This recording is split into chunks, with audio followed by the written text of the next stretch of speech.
Simon & Schuster Audio presents Bruce Lee, A Life by Matthew Polly. Read by Jonathan Todd Ross. Prologue. Tale of Two Funerals. The crowd of mourners began gathering on the evening of July 24th, 1973, outside the Kowloon funeral parlor in anticipation of the ceremony the next morning. As the appointed hour of 10 a.m. drew closer, their numbers swelled and multiplied, until over 15,000 Hong Kong residents stood behind police barricades, looked down from balconies, or perched precariously on the city's famous neon signs to catch a final glimpse of their idol's coffin. 5 days earlier, Bruce Lee had died at the age of 32. Several hundred extra police officers were detailed to control the crowd. Wearing lime green shorts and short-sleeved shirts, black shoes, knee socks, and billed caps, the cops looked like overgrown Boy Scouts on a summer trip.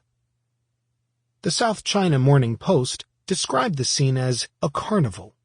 When the crowd spotted one of Bruce's celebrity friends entering the funeral home, they clapped and cheered.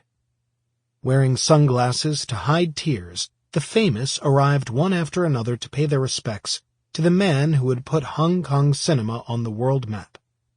Sher Keen, the villain in Enter the Dragon.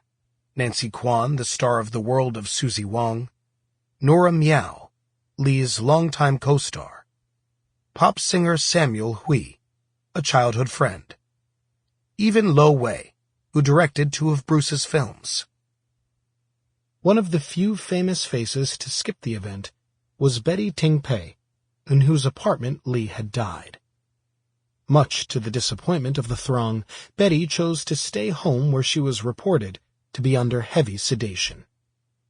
She sent a wreath instead, with a note to Bruce from Ting Pei.